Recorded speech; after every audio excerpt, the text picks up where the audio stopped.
ፕሮፌሰር ጌታቸው ኃይሌ መጽሐፈ ሄኖክም ሆነ ራሱ ሄኖክ ከኢትዮጵያ ጋር ምንም የሚያገናኛቸው ነገር የለም ይላሉ በአንድ ጽሑፋቸው ላይ።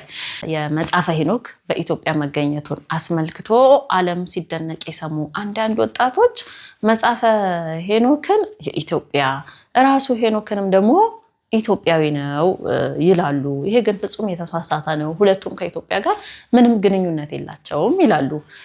ይሄ ከሆነ ታዲያ መጽሐፈ ሄኖክ እንዴት ለመጀመሪያ ጊዜ በኢትዮጵያ ውስጥ ተጠብቆ ሊገኝ ቻለ?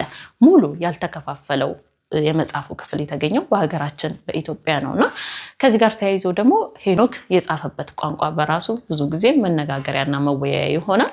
ሄኖክ በኖረበት ዘመን ላይ አንድ ቋንቋ ነው ያለው። የአንድ ቋንቋ ማን ነው? የአይሁድ ምሁራን ይሄ ቋንቋ ዕብራይስጥ ነው ይላሉ። ኢትዮጵያዊ አንዳንድ ሰዎች ደግሞ በግዕዝ ነው ይላሉ።